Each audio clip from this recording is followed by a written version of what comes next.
المخالفة لفائدة فريق الترجي الرياضي من خارج منطقة العمليات. واو واو على هذه الكرة، ذهبت قريبة وجانبية من خارج منطقة العمليات في محاولة خطيرة جدا، اتجهت جانبية على إطار حارس مرمى النادي الإفريقي وسيم المقراوي. الكرة التي ارتطمت ربما في أحد دفاعات النادي الإفريقي هيتشكوك، ولا في الأحلام يا سلام.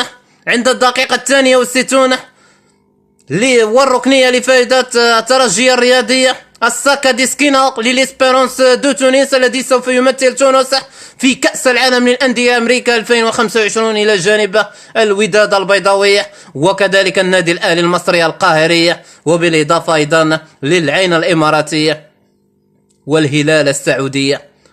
الركنية لفائدة فريق الترجي الرياضي إلى جانب فلامينغو البرازيلي وتشيلسي الإنجليزي، الوداد مانشستر سيتي، وكذلك يوفنتوس تورينو الإيطالي، والنادي الأهلي المصري إلى جانب اف سي بورتو البرتغالي، وإنتر ميامي الأمريكي برفقة نجمهم الأرجنتيني ليونيل ميسي. النتيجة متعادلة عند الدقيقة 62 بين السي والأو اس تي.